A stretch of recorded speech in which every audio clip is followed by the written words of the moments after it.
Atención. Estás ingresando a un espacio interactivo de comunicación política y social, con enfoque centrado en Montevideo y perspectiva nacional e internacional. La invitación es a que nos acompañes a compartir una hora de noticias, entrevistas, comentarios, análisis y opiniones. Un encare distinto para tu información, comprometido, tomando partido por la vida y nuestra gente. De ahora en más, no mires para el costado. Quédate en nuestra sintonía y sumemos comunicación a este tiempo de cambios. Construyamos el futuro conociendo, entendiendo y modificando las cosas que pasan. Conducen Adrián Moitiño, Susana Silva y Daniel Almeida. Columnista especial, León D'Amico.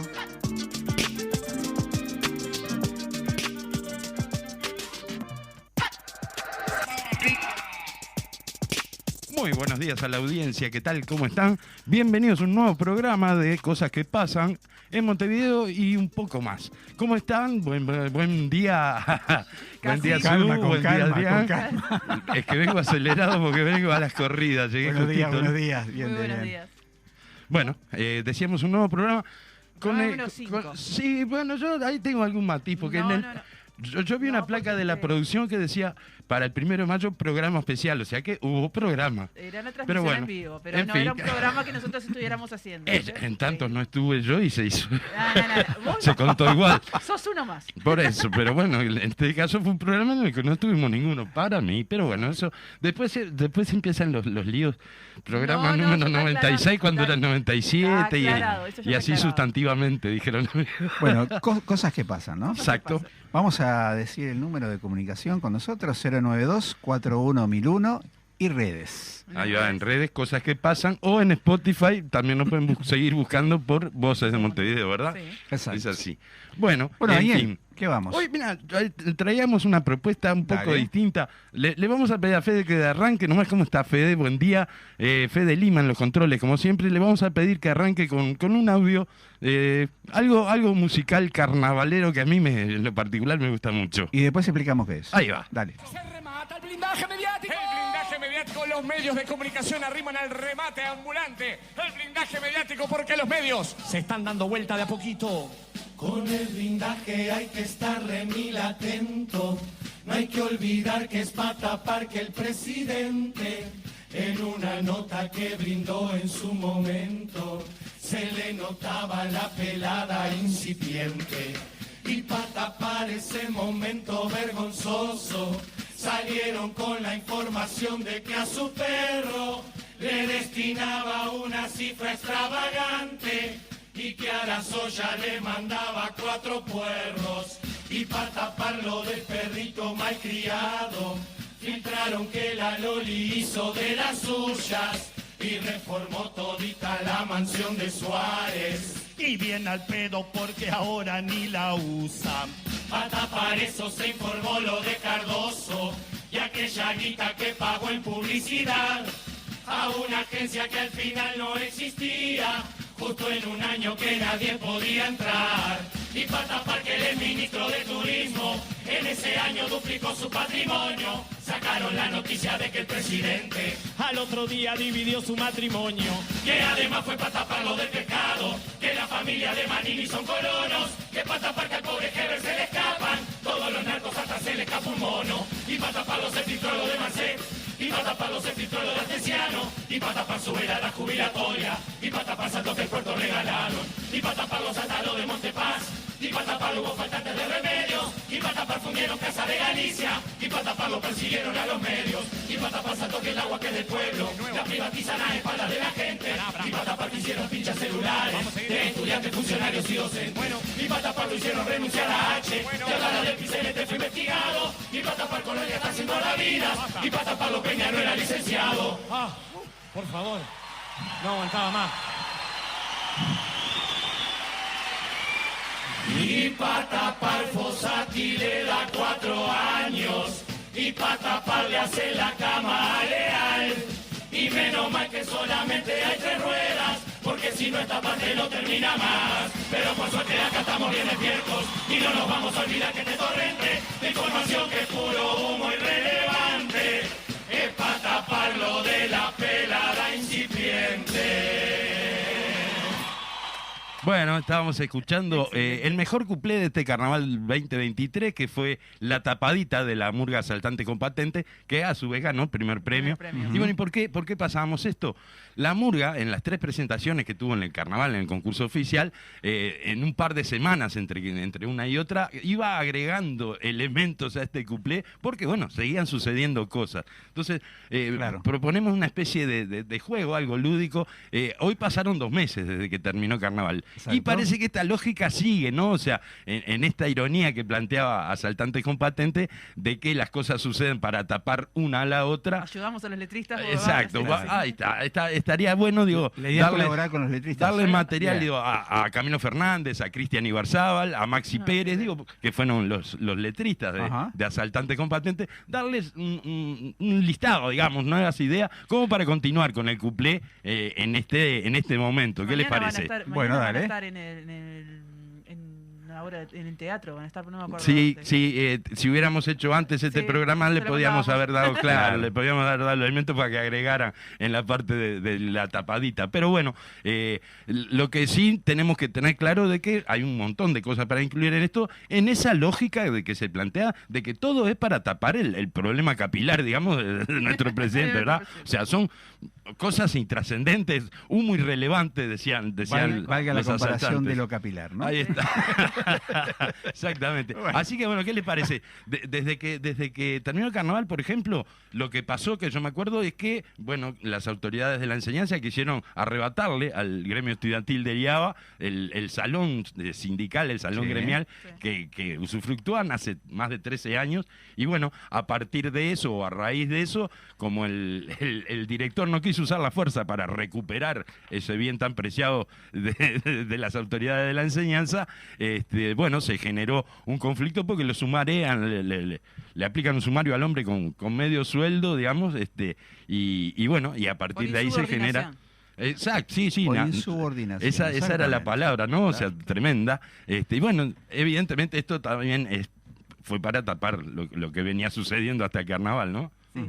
Y eso generó un conflicto entre los estudiantes, los docentes y los padres. Nada menos, sí. Todos. Sí. Pero por eso, con eso sí, tapan muchas cosas, ¿verdad? Sí. El problema de educación, por ejemplo. Ahí va. Y después, no sé, a ver, la ley de reglamentación sindical, por ejemplo, aprobaron en el Parlamento, así que le ponen bastantes trabas, bastantes dificultades al desarrollo de las organizaciones más débiles, sobre todo de los trabajadores y trabajadoras, con exigencias que no se le imponen, que no se le exigen, valga la redundancia, a las empresas, eso ahí no hay tantas problemas, digamos, para que funcionen y para que existan, así que eso también. Y esto, por supuesto, fue para taparlo el conflicto de IABA que habían generado, ¿no? Sí, claro. Y encima, si seguimos con el listado, también está la denuncia de la militante blanca Romina Celeste Papazo. Ajá. Esa también sigue teniendo cola todavía hasta el día de hoy, siguen agregando. Sí. Y tiene antecedentes, no solo cola. Tiene antecedentes, ¿no? Sí sigue. Claro. Aclaremos, ¿no? La denuncia fue por explotación sexual, siendo menor ella. Y después aparece la investigación de oficio, ¿no? Primero lo larga como innominado, digamos, y después termina teniendo que ponerle nombre, digamos, y hacerlo explícito de que se refería al senador Gustavo Penades, porque bueno, había rumores que ya vinculaban a Delgado, por ejemplo, entonces ella en ese momento tuvo que decir, bueno, no, en realidad es fulano tal, que resultó ser Gustavo Penades, y bueno, como decías, ¿no? Se empezó a investigar de oficio, ¿no? Claro, y aparte se transformó una gran comedia, ¿no? De cosas que van y vienen y que involucró al ministro, ¿no? Del Interior, Alberto Haber también, y al propio presidente de la República. Sí, que salen a tomar partido, digamos, ¿no? Muy complejo, a formar ¿no? parte de la defensa, poco menos que de Penades. Yo le creo, es un excelente militante que hoy por hoy no sé si estarán tan convencidos, Pero por lo menos están en órbita de la Fiscalía. Sí. Se sigue investigando. Y bueno, después, a su vez, pasaron algunos hechos más, digo, y Gustavo Penades hoy ha pedido licencia, porque bueno, ya hay siete personas, digamos, que lo acusan de lo mismo, más o menos en sus relatos el mismo modus operandi. Bueno, entonces hoy ya pidió licencia el senador Penades al Senado, y digo, ¿y cómo será de espesa la cuestión de que hasta Nacho Álvarez está diciendo que está en el horno, ¿no? Es claro. Bueno, ya hay gente que califica esto, con tu más defensor de cuánta causa hubo en cuanto a violaciones y a abuso de menores, hoy por hoy con el tema de Penades no se la jugó para nada, así que sí estará complicada la cosa. Mientras sucedía esto teníamos todo otro movimiento importante, ¿no? Que ya tiene varios meses, que tiene que ver con la reforma jubilatoria y los cambios en último momento, ¿no? De las pulseadas internas que se hicieron de la coalición de gobierno. Sí. Muy complejo también. Arrancó Cabildo ahí poniéndole la soga al cuello al presidente, ¿verdad? Y parte del Partido Colorado, ¿no? Y después, claro, sí, ahí está. Se pusieron celosos, dijo, ¿cómo? A ellos sí, a nosotros no. Vamos a cambiar también. Con una movilización sumamente significativa por la cantidad de gente y por los reclamos que se planteaban alrededor del Palacio Legislativo. Sí, el rechazo de la reforma. Claro, de rechazo, ¿no? De un rechazo que en realidad se extiende a nivel popular. Es una cuestión... no hay encuesta que no dé, exacto. Que la mayoría de la población no... Lo desigual, lo injusto, lo inadecuado, esta no es la reforma, esto no fue lo que se planteó originalmente hace casi 6 meses atrás, cuando se empezó a discutir. No es esto, terminó en esta cosa que alguna persona califica como un Frankenstein. Terrible, ¿no? Y bueno, y tapando también, todo tapando la... Todo esto surge para tapar lo de Penades, por ejemplo, que había sido lo anterior, lo último. Y para tapar esto, que también estaba muy complicado, ¿qué hacen? Aprueban un proyecto de ley, o sea, hoy ley de tenencia compartida, llamémosle, que bueno, era algo que ya existía en nuestra legislación, la tenencia compartida, pero bueno, ahora innovan de forma de que dejan expuestos a niños y niñas a poder tener que convivir nuevamente con padres eventualmente violentos y abusadores. Exacto.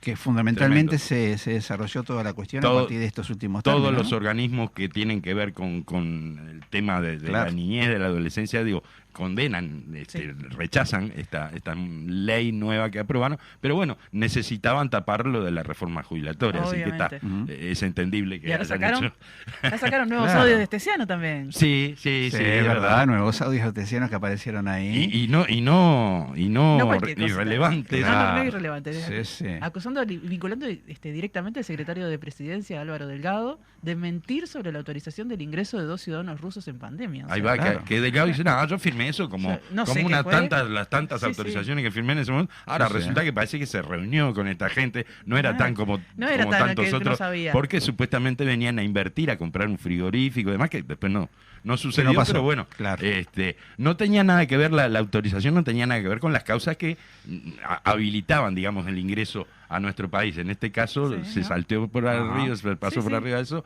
y como había un negocio detrás, lo dejaron entrar, no solo que lo dejó entrar, sino que además se reunió con ellos, según Astesiano por lo menos. Y con todo esto, el Partido Nacional presentó un nuevo proyecto de ley de prisión domiciliaria para mayores de 70 años, con alternativa, ¿no? Que plantea cabildo abierto.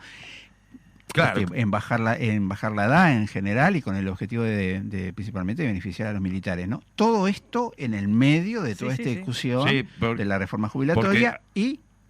Recordar que Cabildo había presentado, los fachos de Cabildo, vamos a decir así, habían presentado un proyecto para mandar para la casa a todos los mayores de 65 años, fundamentalmente centrado esto en los militares criminales de lesa humanidad durante la dictadura, ¿verdad? Ahora, los demócratas blancos, para no ser tan facilistas y liberar a los milicos de 65 años, los subieron a 70.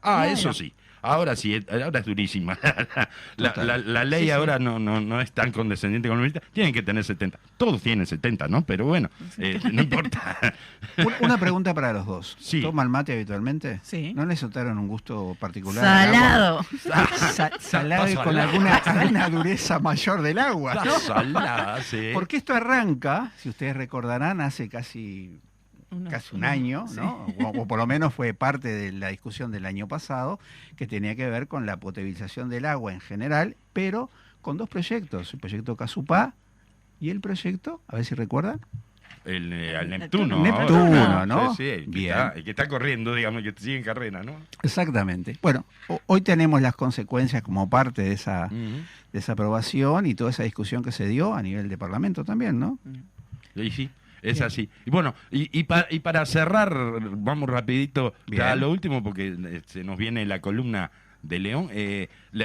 La inefable Irene Moreira vaya adjudica a dedo un apartamento céntrico a una empresaria que casualmente era militante de Cabildo Abierto, pero bueno, salió a justificarlo de que estaba dentro de las normas, que todo el mundo lo había hecho, que todo le pedía y que tal. Cosa que no, parece que no es tan así. Y ahora ¿no? el presidente le pidió la renuncia, pero todavía no la firmó. Que ella, ahí va, hoy parece que la va a firmar, pero bueno, parece que ella...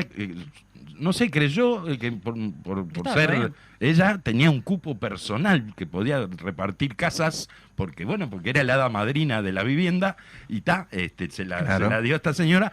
El presidente de la calle Pou, ni lerdo ni perezoso, esperó las explicaciones, la llamó y le pidió la renuncia. Por supuesto, esto genera la indignación de todo Cabildo Abierto, porque son las víctimas de una embestida. Así que, estamos en eso ahora. Hoy parece que presenta la renuncia y hoy Cabildo Abierto se reúne también para ver si sigue o no en la coalición. Claro. Sí. Mire que todo esto, no nos olvidemos, porque nosotros también como asaltantes estamos atentos, todo esto es para tapar la pelada incipiente del presidente. No crean que estos son asuntos muy importantes. En realidad, todo se genera, exacto. Bueno, esperemos que este relato sea un aporte para ampliar el cuplé. Exacto, y agregarle nuevos elementos históricos. Porque de eso se trata. Hoy ya nadie habla de la pelada de la calle, así que le está dando resultados su blindaje mediático. No es relevante.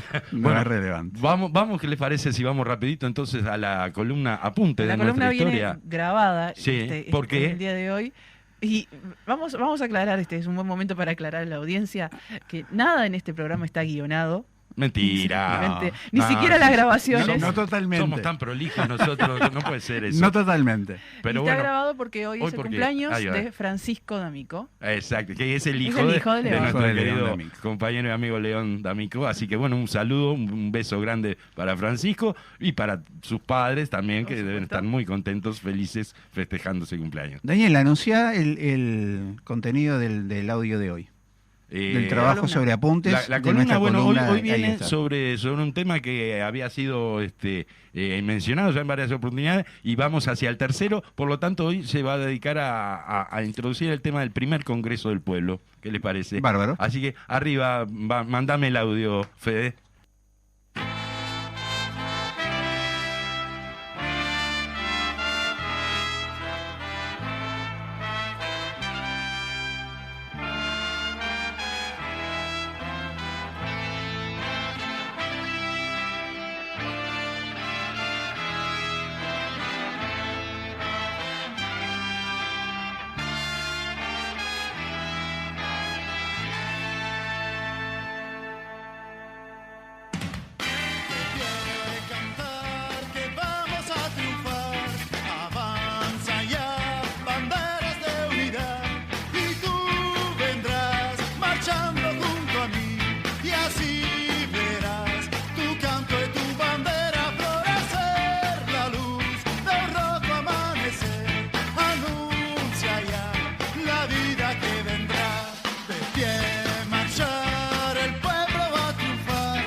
Bueno, muy buenos días para toda la audiencia, buenos días, Su. Muy bien en un nuevo programa. Decime, contame, ¿qué estábamos escuchando? Ahora que te reís es porque vamos a blanquearle a la audiencia todo. Sí, que no estamos en vivo, esto está grabado, lo estamos grabando de tarde, o sea que buenas tardes también.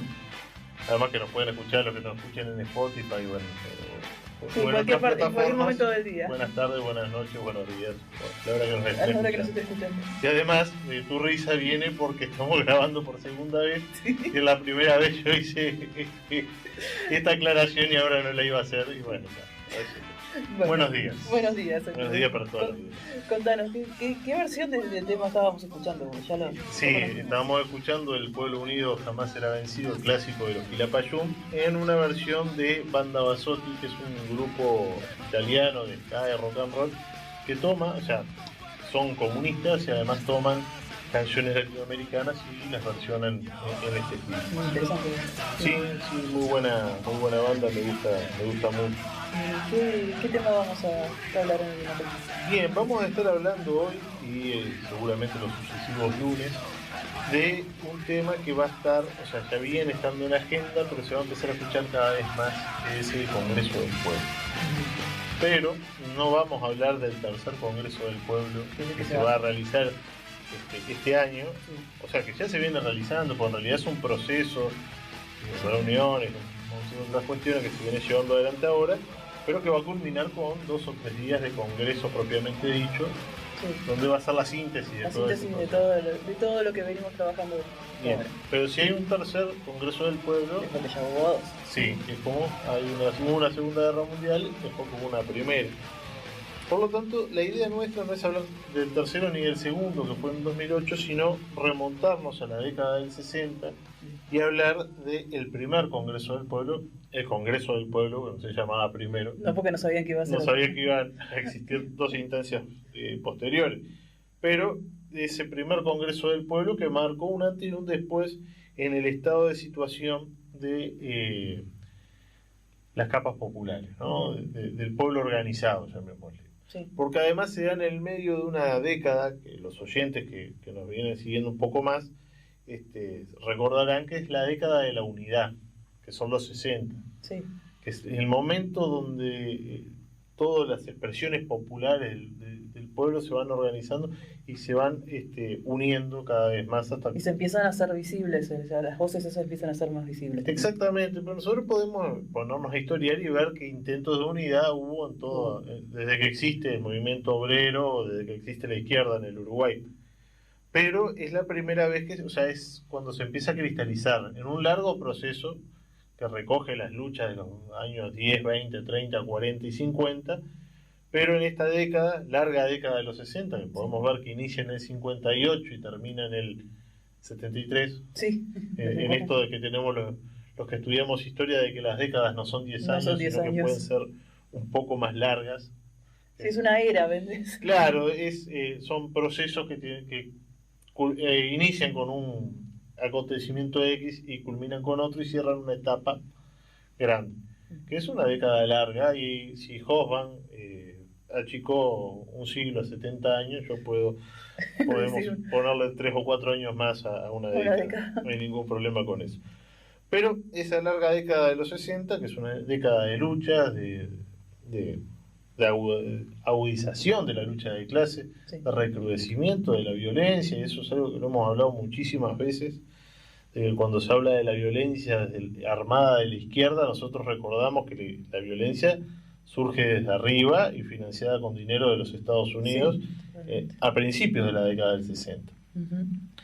Pero bien, entonces, en esta larga década de unidad, en esta agudización de las luchas, se da de la mano o consecuencia del recrudecimiento de la crisis económica que vivía el Uruguay, que inicia en los años 50, mediados del 55, con lo que nosotros hemos repetido 1000 veces, el agotamiento del modelo nacional reformista, y al asumir la alianza entre el herrerismo y el ruralismo en el año 59, este gobierno de carácter liberal, lo primero que hace es firmar una carta de intención con el FMI, lo que lleva a aplicar una receta de recorte y de salir, o sea, el Estado de retirarse del control estatal de la economía, lo que genera aún más crisis, sí, sí, ¿no? Deja de beneficiar o de intervenir en la economía para dar subvenciones a la industria, uh-huh, y beneficia a los sectores agroexportadores.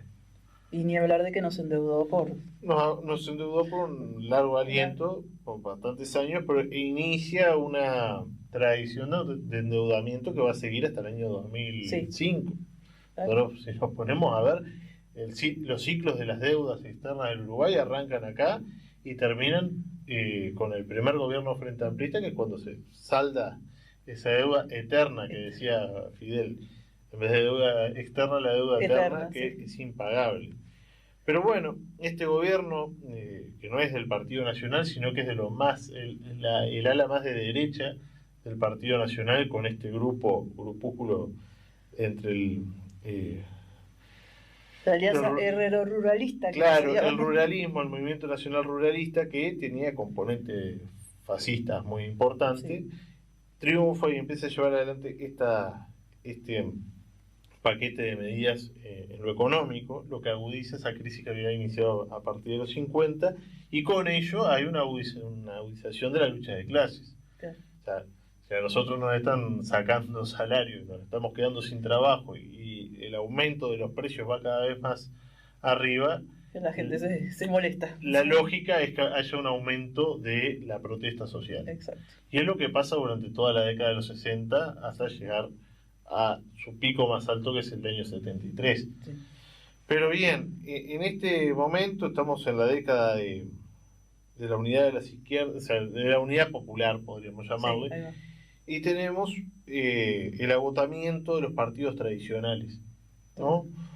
Porque aquello que hablábamos varias veces, lo repetimos, los partidos tradicionales no eran una unidad sólida ideológica detrás de un programa, sino que eran caudillos, caudillitos y caudillititos, diría Fernando, sí. Que operaban a lo largo y ancho de la República, más por intereses propios que por intereses en conjunto con otros, y que respondían a un lema al cual adherían no por un convencimiento ideológico, sino por una cuestión emotiva o de tradición. De afinidad tradicional. Mi bisabuelo peleó con Aparicio y yo soy blanco porque vengo de una familia de tradición blanca.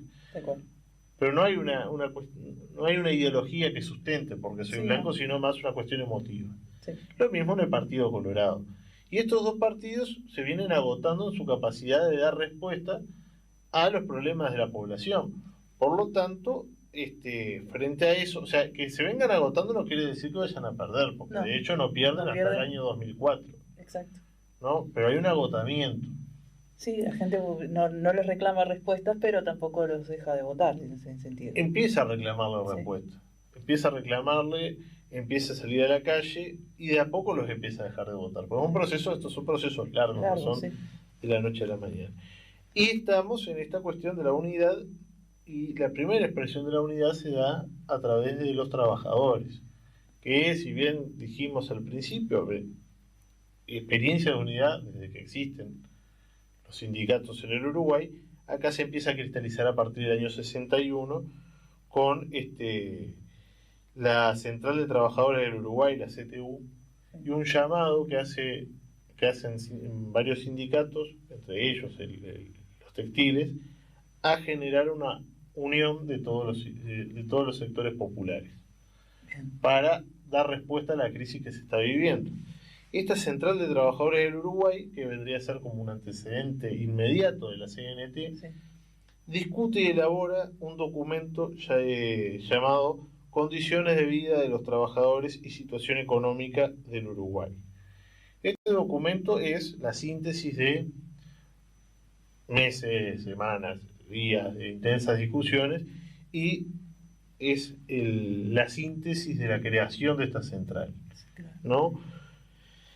Y poniendo todo lo que estaba pasando sobre la mesa. Claro, los trabajadores se sientan a analizar la situación y se sientan a generar programas para la salida de la crisis. Y si recuerdan los oyentes, los programas del año pasado hablábamos de la falta de programa de los partidos tradicionales y en esto del agotamiento, al no tener un programa no hay una perspectiva de poder superar la crisis. Exacto. Los trabajadores empiezan a tomar ese lugar en el asunto. Claro, decir, bueno, si desde los partidos que gobiernan no nos traen soluciones, y la izquierda es muy muy minoritaria, o sea, es muy incipiente. No marginal, pero recordemos que sola no votaba, desunida así como estaba, no votaba más del 10%. Vamos a ser nosotros quienes empecemos a aportar estas soluciones. Y con ese documento, Condiciones de Vida de los Trabajadores y Situación Económica del Uruguay, es distribuido entre los sindicatos y sirvió para la convocatoria en el año 64 a la creación de la CNT, la Convención Nacional de Trabajadores. Bien. Que recordemos también es un proceso. Sí. En el 64 inicia y culmina con el Congreso de Unificación Sindical en el año 66. El 2 de agosto del 64 la CNT, que se encontraba en formación, este proceso de CNT o esta incipiente CNT, llama a la realización de un Congreso del Pueblo que convocara a todos los sectores populares, o sea, más allá de los sindicatos propiamente dichos, sino a los estudiantes, a los universitarios profesionales, asalariados rurales, jubilados, artesanos, trabajadores por cuenta propia, a todas aquellas personas que tuviesen problemas en común por la situación económica que se estaba viviendo, con la premisa de generar dos cosas: un programa de soluciones a la crisis y un plan de lucha que permita realizarlo, llevarlo adelante. O sea, mismo el pueblo era el que tomaba claro, el problema y la solución y aportaba ideas. Todo el pueblo organizado a través de sus diferentes expresiones, o por ahí no organizados, sino personas, sí, actuando en este congreso, aportando la creación de un programa para salir de la crisis económica que vivía el país. Que es una crisis económica, estamos en el año 65, que no va a ser otra cosa que seguir agravándose. Sí, no había solucionado. Y agravándose.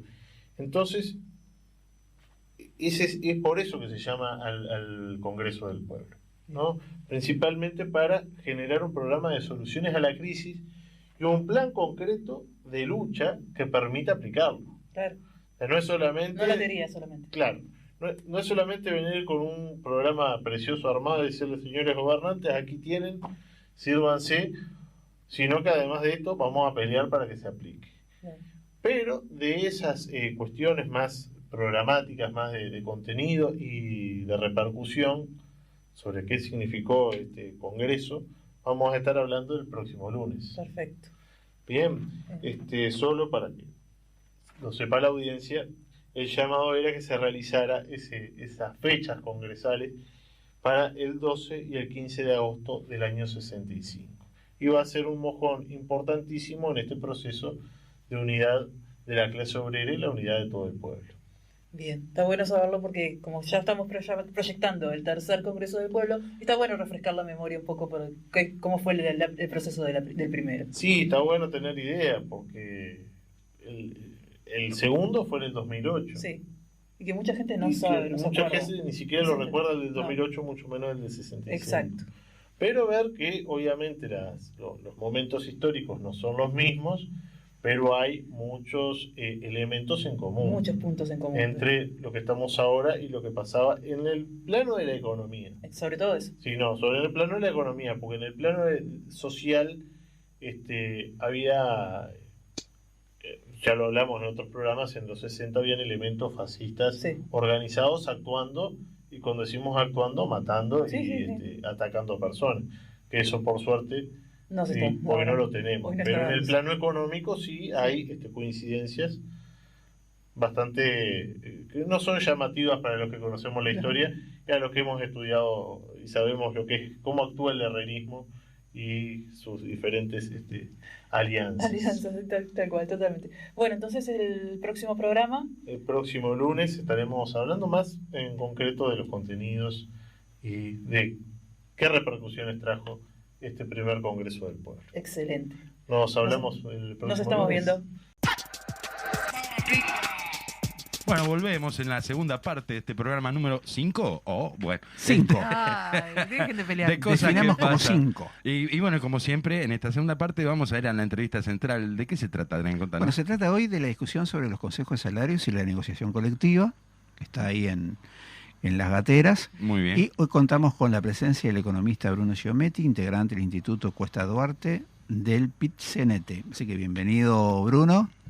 Muchas gracias por la invitación. Un gusto estar acá y conversar de este tema tan importante que se nos está viniendo. Un placer recibirte y una alegría también de que nos pongas un poco al tanto a nosotros mismos y a la audiencia, sin duda, de qué se viene ahora en breve tiempo. Bueno, este año vamos a tener una ronda de consejos de salarios muy grande. Hay más o menos 170 mesas de consejos de salario que van a estar negociando a lo largo de este año. La mayoría son acuerdos o resoluciones de consejo de salario que vencen a mediados de año. Y bueno, en el marco de esa finalización de convenios o resoluciones de consejo de salario vigentes hasta ese momento, se van a negociar las nuevas condiciones de trabajo y supuestamente salariales en estos próximos consejos de salario se va a empezar a negociar recuperación salarial, ¿verdad? Exacto. El escenario en que nos encontramos es que de esas 170 mesas la mayoría tienen pérdidas pendientes de recuperar. Claro. Las que no es porque en rondas anteriores, particularmente en la de 2021, lograron recuperar la totalidad de lo que se había perdido anteriormente, o porque no habían tenido pérdida por cuestiones particulares. Hay algunos sectores, por ejemplo, como el caso de la industria de la construcción, que lograron, en el marco de que fue un sector que no tuvo una afectación importante por la pandemia, lograron mantener el salario. Y además de que hay organización sindical. Por la organización fuerte, sindical, ¿no? Por supuesto. Después hay otros sectores donde, bueno, habían tenido caídas por la pandemia, pero lograron recuperar rápidamente y también el salario se logró negociar hacia arriba. Pero bueno, tenemos un montón de sectores que bueno, han tenido una pérdida considerable. La mayoría de estos que tienen pendiente por recuperar arrastran una pérdida de 2.6% acumulado. Algunas un poco más, otras un poco menos, porque en la ronda anterior se logró ir un poco por encima de lo que planteaba el Poder Ejecutivo en sus pautas. Pero bueno, el panorama general es ese, es que queda pendiente una recuperación y bueno, una recuperación que permitiría eventualmente llegar a los niveles previos a la pandemia, o sea, 2019, ¿verdad? Correcto, es una recuperación, nosotros decimos, para ser riguroso, del nivel anterior. En realidad lo que se perdió no se recupera, porque el tiempo en que estuviste viviendo con un salario más bajo no te lo devuelve nadie, eso es así. El gobierno se comprometió a que en el 2025, o sea, cuando deje el mandato, el salario promedio sería el mismo que había en 2019 en términos de poder de compra. O sea que los mejores 5 años de poder de compra. Claro, en términos del poder adquisitivo. Eso implica dos cuestiones. Una, que es un promedio, quiere decir que quizá hay salarios que sigan por debajo. De hecho, hay algunos sectores que ya negociaron el año pasado convenios por 4 años hasta 2026, donde no se recupera la totalidad de lo perdido anteriormente. Entonces, esa recuperación se plantea, digamos, en promedio, y lo otro es que en realidad la recuperación es del nivel anterior, pero todo lo que pasó en el medio no se recupera. Nosotros hicimos un cálculo de que aún, digamos, suponiendo que el índice medio de salarios recupera en 2025 el nivel que tenía en 2019, en términos reales, en el medio se habrían perdido para un trabajador promedio un poco más de 2 salarios mensuales. Claro. O sea, un trabajador que gana, digamos, 40.000 pesos, perdió 80 y pico por la trayectoria del salario en estos 5 años, suponiendo incluso en la mejor hipótesis de que al final del periodo se recupere el nivel anterior, habría perdido 85.000, o sea, un poco más de 2 salarios en total. Quiere decir que, bueno, eso es un primer objetivo que deberíamos plantearnos en esta ronda, es, bueno, asegurar y lo más rápido posible esa recuperación, porque cuanto más rápido sea, menos perdés. Menos perdés, ¿no? Menos seguís perdiendo. Si por ejemplo ese 2,6 que perdieron algunos que tienen pendiente algunos sectores, se recuperara todo en el primer ajuste, digamos, de julio, sería una cosa. Ahora, si dicen, bueno, recuperás a febrero del 2026 o del 2025, digamos, todo ese tiempo seguís perdiendo. Todo ese tiempo seguís perdiendo y eso es desfavorable. Exacto. Después hay otra cuestión que tiene que ver con que hay salarios que son muy bajos. Esto es cierto que es un problema que ya venía de antes. Nosotros incluso desde Encuesta Duarte venimos haciendo informes de salarios sumergidos desde el 2010, seguro. Pero en estos 3 años se ha profundizado ese problema. Aumentó la proporción de trabajadores que cobran salarios sumergidos en estos 3 años, lo cual es coherente, digamos, con la rebaja generalizada de salarios que hubo, porque no hubo ni siquiera una política de decir, bueno, los salarios más bajos tratamos de evitar que bajen. Es cierto que el salario mínimo se ajustó por inflación, pero bueno, un montón de trabajadores que ganan entre el salario mínimo y más o menos 25.000 pesos líquidos, que son una proporción considerable de la masa trabajadora, tuvieron pérdidas. Se acrecentó la cantidad de trabajadores que ganan menos de 25.000 pesos líquidos al mes.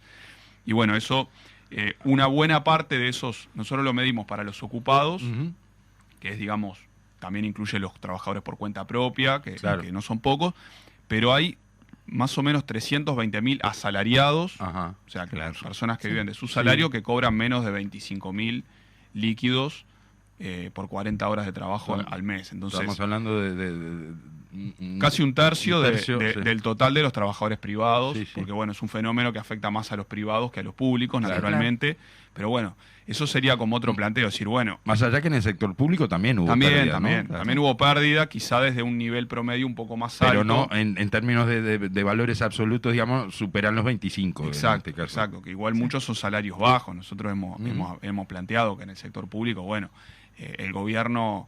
con un discurso de que, bueno, los públicos son privilegiados y no sé qué, en realidad se le bajó el salario a las maestras grado 1, a las enfermeras, a los policías de rango más bajo, privilegiados poco se hizo tabla rasa a trabajadores que en realidad ganan salarios medios o medio bajos. Pero bueno, hay 320.000 trabajadores asalariados que ganan menos de 25.000 pesos líquidos.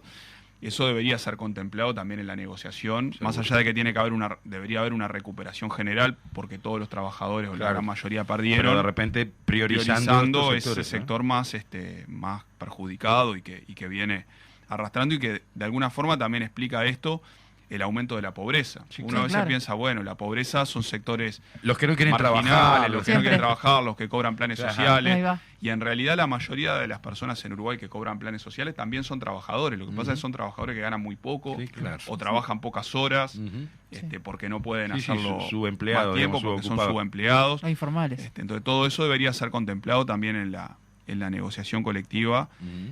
Y bueno, eso...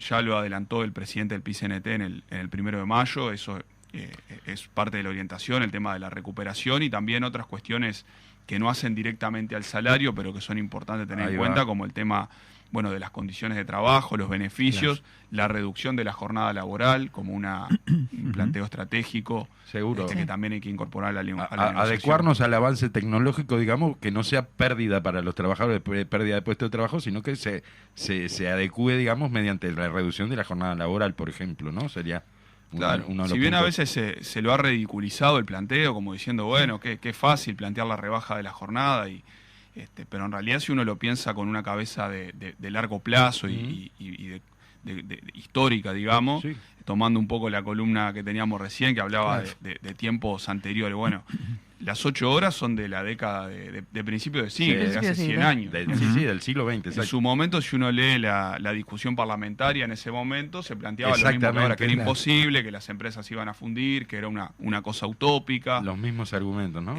Y en realidad, seguramente quizá en aquel momento muchos lo veían como algo utópico. Lo normal era trabajar 12 horas y que apenas te alcanzara, y en realidad trabajar 8 era una cosa de mucho avance. Y ahora es un poco la misma discusión. Quizá es cierto que hay sectores donde esto no sea sencillo de implementar de un día para el otro, pero hay un conjunto de sectores de la economía uruguaya que son competitivos, donde la productividad ha venido aumentando históricamente, y donde sería absolutamente posible plantear un escenario de rebaja de la jornada o de la semana laboral. Después la forma de implementación puede ser diversa. Pero el concepto de que, si el trabajo es cada vez más productivo, debería ser posible decir, trabajar menos horas para producir lo mismo que antes y ganar lo mismo. Que los beneficios sean para el conjunto de la sociedad, digamos, y no solo para los empresarios que obtienen ganancia con esa productividad mayor, ¿verdad? Exacto. ¿Qué sucede con los elementos que ya se han ganado hasta ahora? Digo, hay un derechos y... Sí, ahí es una cuestión muy relevante, porque primero que es un tema conceptual, también porque en muchos sectores, desde el punto de vista práctico, los beneficios y los logros, digamos, extrasalariales son una parte importante de las condiciones de vida de los trabajadores de esos sectores. Hay sectores que uno podría decir, bueno, lo principal es el salario porque después los beneficios se negocian, por ejemplo, a nivel de empresa o capaz que no tienen tanta relevancia, pero vos tenés un montón de sectores, por ejemplo, en el comercio, en los servicios, donde determinados logros que no son estrictamente en el salario terminan siendo una parte importante de la calidad de vida real de cada trabajador. Entonces, ¿A modo de ejemplo?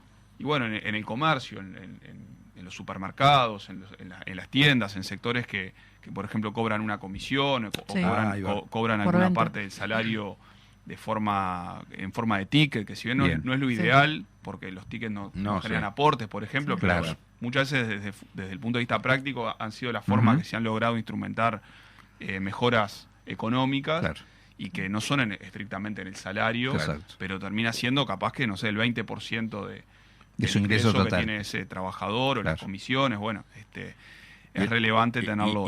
Lo que está planteado, lo que se llama desconocer la ultraactividad o algo por el estilo, es que eso se tengan que negociar en cada ronda de consejo de salario, ¿verdad? Que no permanezcan como hasta ahora, las cosas obtenidas se mantienen de un periodo al otro. Digo, ahora parece que la idea es barrer con eso, ¿verdad? Claro, históricamente la ultraactividad se ha aplicado, que quiere decir que, bueno, cuando un convenio o una resolución de consejo de salario llega a su vencimiento, hasta que no se negocien las nuevas condiciones, que siempre eso lleva un tiempo, lleva varios meses. Permanece vigente. Eso permanece vigente. Entonces es como un piso que los trabajadores saben, entre comillas, que tienen más o menos consolidado. Seguro. Y de ahí se tienen la condición de negociar hacia arriba. Exacto. Y bueno, lo que se está planteando en esta reforma que modificaría la ley de negociación colectiva vigente, que tiene media sanción además, es eliminar, digamos, el artículo de la ley de negociación colectiva que garantiza esa permanencia, esa vigencia, mientras no se firme un nuevo convenio. Entonces, ahora sería al revés, cae todo, y bueno, queda puesto en cuestión, quedaría en todo caso a la buena voluntad de la parte empresarial seguir pagando esos beneficios, y obliga a los trabajadores, digamos, a tener que poner todas esas cosas que ya eran logros en las nuevas plataformas de negociación, porque nada asegura que sigan vigentes automáticamente. Entonces, ese es de los cambios que están planteados en este proyecto de ley, es el más complejo, el que genera mayor retroceso en la estructura de la negociación colectiva que tenemos actualmente, y bueno, generaría obviamente dificultades si se aprueba de aquí a junio, que es cuando va a empezar la nueva ronda de negociación, sobre todo en aquellos sectores donde quizá los sindicatos no son tan fuertes y tienen mayor componente de beneficios y de cuestiones extrasalariales en el... El panorama sería que es posible que se apruebe antes de esta ronda. Sí, tiene media sanción la ley, obviamente habrá que ver todo lo que pasa con el tema de la coalición, que habrá que ver hoy incluso pero bueno, viene siendo algo que generó cierto acuerdo entre los partidos que hasta hoy conforman la coalición, y bueno. No parece que hubiera, más allá de que esté adentro o afuera, que el Cabildo, por ejemplo, no vaya a apoyar esto, ¿no? Han mostrado acuerdo. Porque bueno, se plantea que es un tema que tiene que ver con la queja de la patronal en la OIT, pero bueno, de alguna forma lo que termina generando es ir a una concepción minimalista de la negociación colectiva, que en nuestro país se había superado también por la vía del avance de los propios trabajadores en la práctica, ¿no? Claro, en una concepción minimalista, los consejos de salario solamente tienen que definir los mínimos salariales por categoría y nada más. Eso, bueno, se ha ido superando en la práctica, digamos. Los sindicatos han ido consiguiendo que además de los mínimos salariales se aprueben los ajustes generales de los salarios, lo cual es muy importante porque permite la actualización de los salarios de todos los trabajadores, no solo los que ganan el mínimo. Y un montón de otras cosas. Y un montón de otras cuestiones que tienen que ver con las condiciones de trabajo, que para nosotros es muy bueno que se puedan discutir en un ámbito democrático. El tema de la generación de empleo, que siempre se dice que es muy importante, y lo es. Bueno, que no es que los trabajadores que ya tienen empleo solamente se preocupan de de sí mismo, de su salario, sino que también hay sindicatos que han planteado cuestiones vinculadas con la generación de empleo en los consejos de salario, medidas, ver la forma de que el cambio tecnológico sea complementario con la mano de obra y no competitivo, digamos, que es una de las grandes discusiones. Sí, o la incorporación por ejemplo, de personas en situación de discapacidad, otras cuestiones que tienen que ver con lo social, como vos decías. Cuestiones de género, de la incorporación de mujeres en las plantillas de trabajadores en sectores que tradicionalmente han sido masculinizados, como la construcción. Bueno, todas esas cuestiones está bueno que se discutan en los consejos de salario, que los trabajadores puedan aportar y porque negociar. Si no hay ámbitos, ¿no? Donde se pueda... Justamente estamos hablando de personas que no están con empleo, por ejemplo, ¿no? Por lo tanto no están organizadas como para reivindicar, para poner detrás de esa reivindicación una lucha, digamos, ¿no? Exacto. Cuando hablamos de esto, hablamos de empleo genuino, ¿no? Y de calidad, y está en ese marco. Y sí, porque, bueno, en los consejos de salario se negocia en el marco de las empresas que son formales y los trabajadores que están en caja, que tienen sus derechos, digamos, desde ese punto de vista garantizados y bueno. Y reconocidos, claro. Obviamente, después hay todo un conjunto de trabajadores, de personas ocupadas que están por fuera, digamos, del sistema formal. En Uruguay son... más o menos 350.000 personas que están ocupadas llaman los trabajos por cuenta propia no formales, o que cobran un salario pero no están en caja, o que cobran un salario en función de que tienen una relación de dependencia con una empresa seguramente pequeña que no realiza los aportes. Hay su aportación también, pero bueno, más o menos los números son esos. Hay esos 350.000 ocupados en general, nosotros siempre decimos, y está estudiado además empíricamente, que el salario mínimo, por más de que no los afecta legalmente, porque al ser informales en realidad no tienen ninguna herramienta Igualmente el salario mínimo, incluso el salario mínimo de lo que sería su categoría a nivel del Consejo de Salario, es una referencia igualmente para un trabajador rural, pongámosle, que trabaja en negro, y bueno, en el mejor de los casos ese trabajador, por lo menos a la hora de pelear su ingreso con tiene una referencia para decir cuánto quiero. El salario mínimo nacional y el salario mínimo de la categoría que le corresponde, pongámosle peón calificado en el Consejo de Salario del grupo de trabajadores. Por lo menos puede negociar con el patrón desde ese lugar. Bueno, te ahorras los aportes, yo me los pierdo, pero bueno, el salario que es más o menos... Por lo menos tener una referencia de mínimo de cuánto pedir para tener como ingreso en su condición particular. Por eso la negociación colectiva, si bien formalmente abarca solo a los formales, valga la redundancia, también puede tener alguna incidencia sobre de referencia, trabajadora, digamos, incluso los que están en una situación más compleja de informalidad. Exacto. En estas modificaciones de la ley, ¿no?, que vos planteabas, la ley de negociación colectiva, ¿actúa o influye determinantemente en las condiciones de seguridad en el trabajo en términos globales? Y podría influir en tanto, bueno, se genera un retroceso en cuanto a la importancia que tienen los consejos de salario, a las potestades que tienen. Bueno, lo de la ultraactividad que hablábamos hoy, hay un planteo, por ejemplo, en el proyecto de ley, de que en aquellas empresas en que no hay, digamos, en la ley actual, en las empresas donde no hay sindicato, la representación legal o la representación garantizada en la ley la tiene el sindicato de rama, sindicato de la rama de actividad más representativo. Por ejemplo, en un pequeño comercio donde no hay organización sindical, que trabajan, no sé, 2 personas, el negocio sí tiene la potestad de ser la representación de esos trabajadores, y eso garantiza que, digamos, en algunas empresas, aún no habiendo sindicato constituido, haya alguna representación de un sindicato reconocido. Y eso se quita de la ley en el proyecto. Con lo cual no queda claro, bueno, quién tendría en esos casos la representación. Se plantea que, bueno, no es menor. La tiene que tener el sindicato, si hubiera un sindicato en esa empresa, pero no está afiliado al sindicato de rama, si podría ser un sindicato, llamémosle amarillo, que se genere ahí, y la empresa termina negociando con ese sindicato, desconociendo a la organización más representativa, que sería Fuesi en ese caso. Entonces genera ahí una complicación, porque puede generar que en las empresas pequeñas, donde no hay un sindicato organizado en torno a su organización sindical de rama de actividad. Y los empresarios apuesten a generar sindicatos amarillos, ¿no? Podría dar lugar a eso, no quiere decir que sea automático, pero al sacar ese artículo que si le da la chance, muchos lo van a utilizar, ¿verdad? Arreglamos hoy, yo también. Sí. Es así. Me he quedado pensando eso esa diferenciación que hacías, Bruno, entre la inclusión del trabajo competitivo complementario con respecto a las nuevas tecnologías, ¿no? Que creo que eso es una cuestión a prestarle mucha atención, porque deja de ser inclusivo al pasar a ser competitivo, ¿no? Es más, desplaza a los trabajadores en términos reales. Claro, es una discusión súper profunda que tiene que ver con el modelo productivo del país. Si tenemos un modelo productivo esencialmente agroexportador, productor de productos sencillos, de bienes de poca complejidad, ahí naturalmente va a pasar que si una empresa, digamos, lo que le va a servir es introducir una máquina para desplazar gente, para abaratar. ¿No? Sí.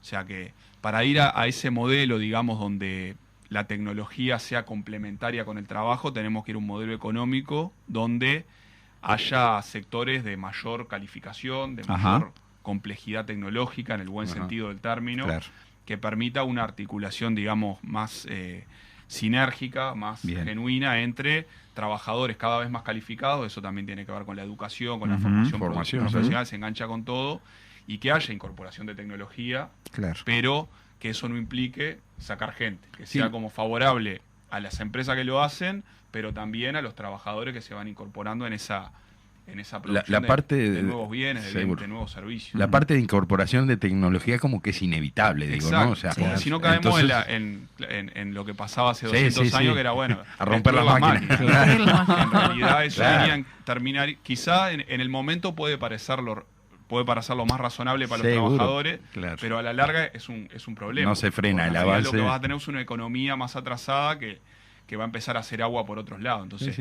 incorporación de tecnología pero tratando ¿Cómo se reparten los beneficios? ¿Cómo se reparten los beneficios? Que los trabajadores que al haber más tecnología son más productivos también cobren más, que puedan trabajar menos, se engancha con la reducción de la jornada también, y que también la tecnología que se vaya incorporando se negocie para que también sea complementaria con nuevos trabajadores que ingresen, aunque sea los que tienen que supervisar cómo funcionan esas máquinas, los que tienen que arreglarlas, los que tienen que producir las máquinas. Y calificar para esos nuevos puestos, ¿no? Y elevar la discusión a identificar un nuevo modelo o una nueva propuesta de modelo económico, ¿no? Un aparato productivo que sea más competitivo, más complejo en términos de la capacidad de producir distintos bienes y servicios, más diversificado, y que permita que se vaya generando todo eso en un proceso que es largo, pero que hay que encararlo. Exactamente. Bueno, nos quedamos sin tiempo, como siempre, da para mucho más, pero bueno, te podremos convocar en alguna oportunidad, Bruno, si vos estás de acuerdo. Así que bueno, por hoy agradecerte de verdad que nos hayas dedicado este tiempo. Ha sido muy instructivo, muy educativo, ponele. Ahí está. No me sé cuando uno no le sale la palabra. Así que bueno, muchas gracias, Bruno. Gracias a ustedes, y sí, quedamos a la orden para una próxima. ¿Cómo no? Buenísimo. Bueno, nosotros nos despedimos. Exacto. Se viene la fecha. Programa número 6 del lunes próximo. Nos encontramos el próximo lunes. Hasta el lunes.